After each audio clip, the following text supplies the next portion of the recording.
Nice Machiavelli 444 here. This video is not going to be a gameplay video.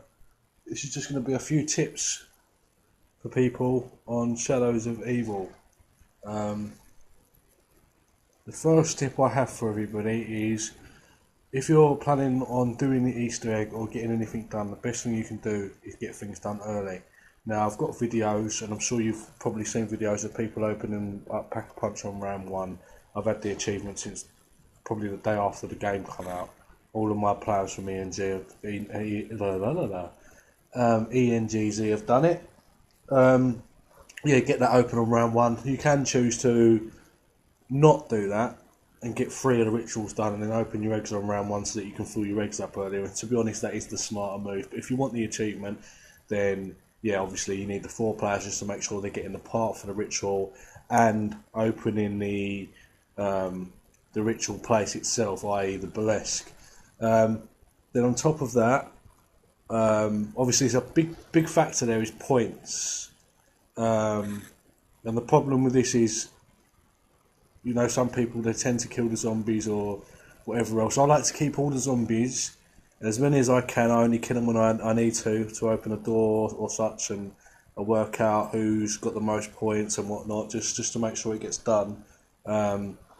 Because if you take all the zombies to the rituals, when they die at the end, they could drop things like a double points, a max ammo, and you still get the zombies spawn back in. And even if it's a nuke, you can grab that nuke, and because the zombies have all died, or you know their heads are popped, and they're waiting to respawn, so they're not actually respawned it yet. So if you can grab a nuke, and it actually won't end the round at all, which is why you can then start to think, all right, I'm going to put on a nuke. Gumball, and then maybe someone else will have a double points, and then you get 3 players who maybe a lucky game. You 3 players have got nukes, 1 player's got a double point. He spawns a double point, so the other 3 players spawn, you know, their 6 nukes. That's 800 a nuke times 6, you know, for 4 players. There are things like that. But the other thing we're going to talk about is the gateman. Now the gateman, you get 0 points for stabbing them, and you get 20 points for shooting them. Now them gatemen, even on round one, what you want to do with them is either take them into the ritual room and keep them alive, and then when their heads pop at the end, they will turn into normal zombies, or you can just run a certain distance away from them. I.e., you can pick up the first part for the first ritual. You can head up to the first ritual room if you choose to. You can just jump straight off the back of Nero's room, run straight to the back of Stamina Up, and by the time you get to the Stamina Up, the 2 gatemen would have disappeared, and you'll just have 2 extra slow zombies. You at the waterfront, you go into the rift, go down the stairs, wait for them ones to spawn in. They should spawn in as soon as you hit like the middle of the stairs or the bottom of the stairs. They'll spawn in. You want to run back up, run out of the rift, out of the waterfront way, pick up the part there. Then you've got 6 gatemen chasing you. By the time you get to the canal gate, even if it isn't open, them 6 gatemen would have disappeared, etc., etc. And I mean, I've actually today deleted a player because he couldn't understand why I was doing that. Well, 1, it makes it easier. 2, you're getting more points, and you know, you could be the difference between you being able to open the doors to Pack-a-Punch on round 1. I mean, I've had it round 1. I've had my eggs open, you know. I've had it round 1 where I've got Juggernaut, Stamina Up, I've got a Pack-a-Punch weapon on round 1. It just depends on the luck of it. But as long as you do what I'm saying, obviously you've got other things on the map as well. Like you've got the free 500 points where you can cock the grenade.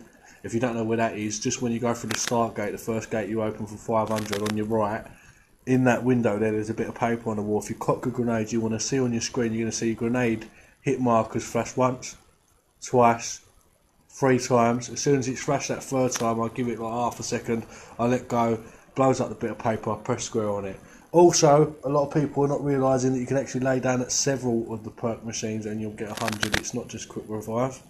You can lay down at several of them and you will get the 100 points, which again can be helpful, can be the difference between opening the door or not. And other than that, yeah, that's it. That's just a few things, just to a few little point tricks and things like that not many people know or even do. But yeah, as I say, the best way definitely is to get you, because I mean you can't upgrade your sword until Pack-a-Punch is open, but you can't upgrade your sword until you've filled up your eggs. You know, so to continue the Easter egg, everyone needs to have their swords. They don't necessarily need to have Pack-a-Punch weapons. So that means the eggs takes priority over opening Pack-a-Punch, because then you can start filling your eggs up on round 1. You know, there's no way can you have your upgraded sword on round 1, and that's the only time you'd need Pack-a-Punch open by. So the way I see it is I try to get everything done by about round 3 when the zombies are still slow. On this game, the zombies' movements have changed dramatically. You stop for 1 second and you can get whacked up. I've had it, you know. I will be uploading videos. I mean, my highest score in the world is 87. I'm 87 rounds. I'm like last time I checked 45th in the world, but I mean I'm like 6th in the world for perks, drunk, and all sorts, you know. But I mean, I've got gameplay videos to put up. I've also got a few videos to put up about. It's stopped now, but when the Divinium trick was working, when you could go to round 15, I've got games of me getting 400 Divinium in one game. I've got quite a few things. But yeah, there's also one more thing as well as it goes saying that, just to add on at the end of the video. If anybody likes to take themselves to round 15 just to get the experience points, you can actually open Pack-a-Punch on round 15. If you're going in to get experience, what you want to do is you want to stand right next to the beast mode, to where you go into beast mode at the start, and then you want to shoot the magic man when obviously. And that's another thing as it goes, I'll tell you after. You want to shoot the magic man, and when you've shot the magic man the first time, you want to go straight into beast mode.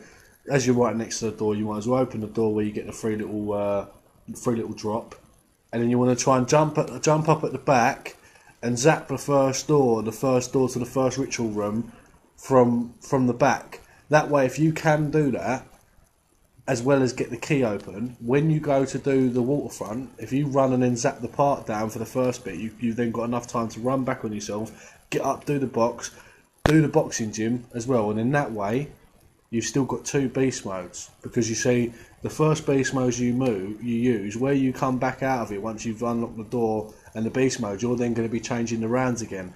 Now, as you're changing the rounds, you're then getting your fresh beast modes back.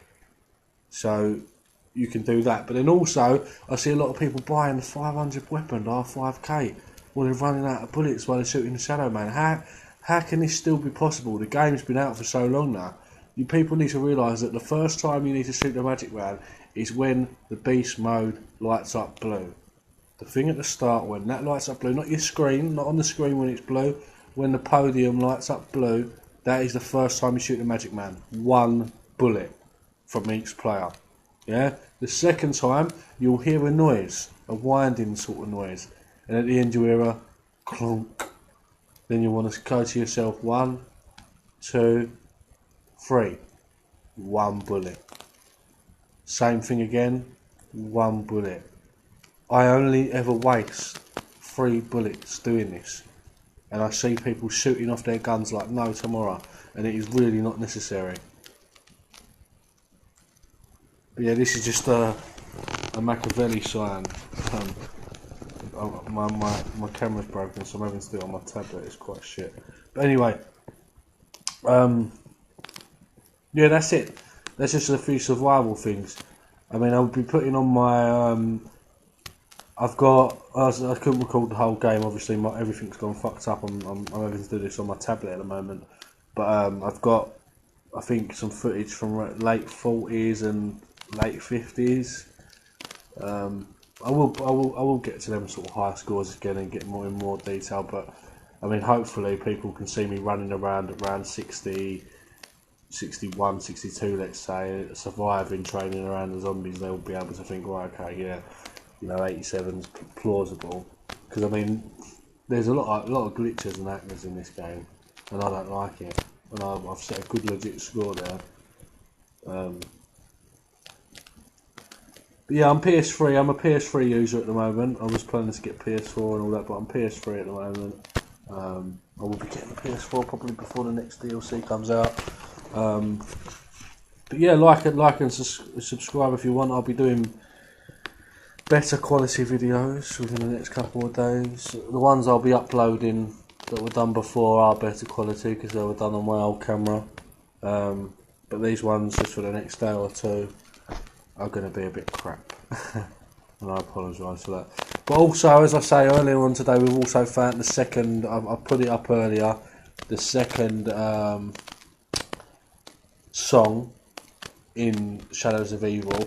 Now, the first part for that is in the canal district where you drop down into the water. At the back where you zap open the little gate to the part, so you've already smashed the part, and before you go and zap yourself up to the Ruby Rabbit, you'd zap that power point behind the wall to lift up the gate so you'd be able to access the part. Then opposite that gate, there's a bit of pavement underneath the staircase, and there's a bit of rope there, or wire.